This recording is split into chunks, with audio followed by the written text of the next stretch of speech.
काय करता? अरे मोठ्या लोकांकडे. कुठे इकडे कुणाकडे आले? मुलाकडे आले मुलाकडे. गावावरून. लहान मुलं आहे. हं, हं, हं. मग शेंगा फोडून काही शेंगदाणी बनवून देता त्याला? मग लागत आहे ना. काही तुम्हाला सांभाळतो काही जीव लावतो का? मग जीव लावतो ना. हं? मग मुलं जीव लावतो. किती वय झालं तुमचं? आमचं वय असं 76-77. हा का? सुखी आनंदी आहे का?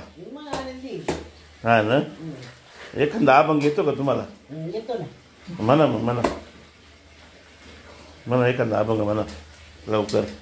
लवकर म्हणा. हो. सांगा देवा मी काय करू, भक्ती करू का पोट भरू. सांगा देवा मी काय करू, भक्ती करू का पोट भरू. भक्ती म्हणे तू चाल पुढे, संसार म्हणे इकडे.